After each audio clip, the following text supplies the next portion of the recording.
আসসালামু আলাইকুম প্রিয় ভিউয়ার্স, নতুন আরও একটি তথ্যমূলক ভিডিওতে আপনাদের সবাইকে স্বাগতম। আশা করি সবাই ভালো আছেন। আজকে ভিডিওতে হচ্ছে 2023 এবং 2024-এর আপডেট দিব, কারণ আপনাদের জন্য একটা সুখবর রয়েছে। সেটা হচ্ছে ভেনিস শহর থেকে একজন গিয়েছিল প্রেপোর্টোরিয়াতে। সেখানে তিনি জানতে পারছে যে ইতিমধ্যে 2023 এবং 2024-এর ফাইলগুলো নিয়ে প্রেপোর্টোরিয়াগুলো কাজ করতেছে, কারণ দীর্ঘদিন স্থগিত রাখার যে বিষয়টা, সেটার কারণটা তারা জানাইছে। সেটার কারণ হচ্ছে যে 2025-এর যত কাজ আছে সেগুলো তারা আগে শেষ করছে, সেটাকে অগ্রাধিকার বেশি দেওয়া হয়েছে, যার কারণে তারা 2023 এবং 2024-এর কাজগুলোকে স্থগিত করে রাখছে। স্থগিত রাখার একটাই কারণ, সেটা হচ্ছে অধিকাংশ ফাইলই হচ্ছে ফেক, যার কারণে তারা ভাবছে যে আচ্ছা সেটা একটু পরেই দেখি, আগে 25-এর কাজটা শেষ করে নি। এটা হচ্ছে উপর মহল থেকে তাদের একটা নোটিশ ছিল, সেই অনুযায়ী তারা কাজ করছে, মানে অর্থাৎ প্রেপোর্টোরিয়াগুলো এইভাবে কাজ করছে। এখন তারা 2023 এবং 2024-এর ফাইলগুলো নিয়ে কাজ করতেছে। তারই ফলশ্রুতিতে কিন্তু বাংলাদেশে অনেকেই অ্যাপয়েন্টমেন্ট পেয়েছে, আবার আগের তুলনায় ভিসাও কিন্তু এখন বেশি হচ্ছে। তো সেই ভাই বলতেছে যে সে গিয়েছিল তার ভাইয়ের খবর নেওয়ার জন্য, তখন তিনি জানতে পারছে এই বিষয়গুলো, যে এখন 2023 এবং 2024-এর কাজ করতেছে।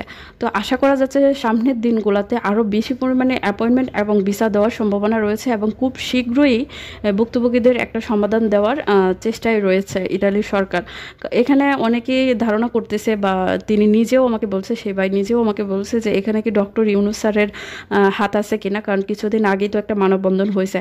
তা এখন যদি ডক্টর ইউনূস স্যার রিকোয়েস্ট করে থাকে বা ভুক্তভোগীদের পক্ষ থেকে উনি কিছু বলে থাকে, তাহলে তো এটা আরও ভালো, কারণ ডক্টর ইউনূস স্যার কিন্তু একজন সম্মানী ব্যক্তি। আর উনি যদি নিজে থেকে কথা বলে ভুক্তভোগীদের হয়ে, তাহলে মনে করেন যে ওনার সম্মানেও কিন্তু একটা সমাধান চলে আসবে, কারণ তিনি কিন্তু অত্যন্ত সম্মানী একজন ব্যক্তি।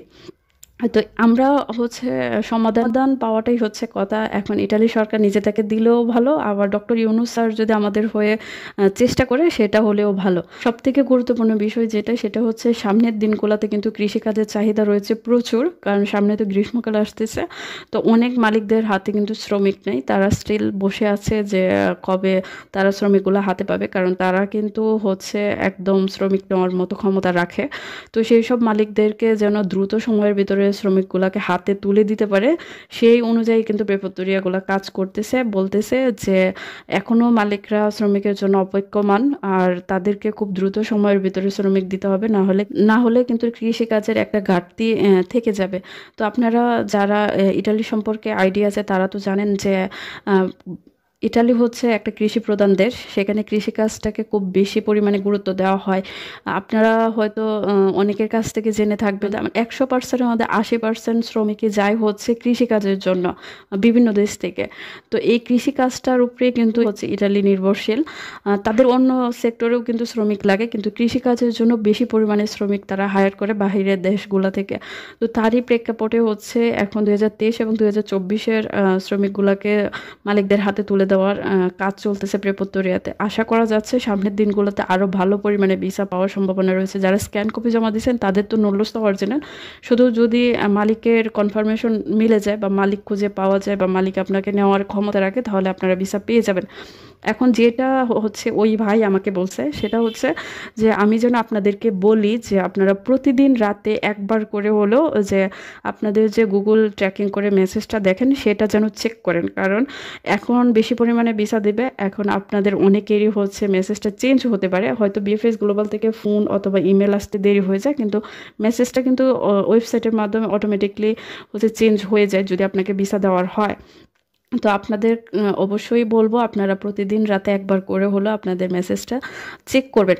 যদি কপাল ভালো হয়, যদি ইটালির রিজিক আপনাদের কপালে থাকে, তাহলে অবশ্যই আপনার মেসেজটা চেঞ্জ হয়ে যাবে এবং ভিসা পাওয়ার জন্য আপনি যোগ্য হয়ে যাবেন। আর যদি হচ্ছে রিজিক না থাকে, তাহলে অবশ্যই একটা সমাধান পেয়ে যাবেন। তো আশা করি আমার এই আজকের সুখবরটা আপনাদের পছন্দ হবে। এটাই ছিল আপডেট।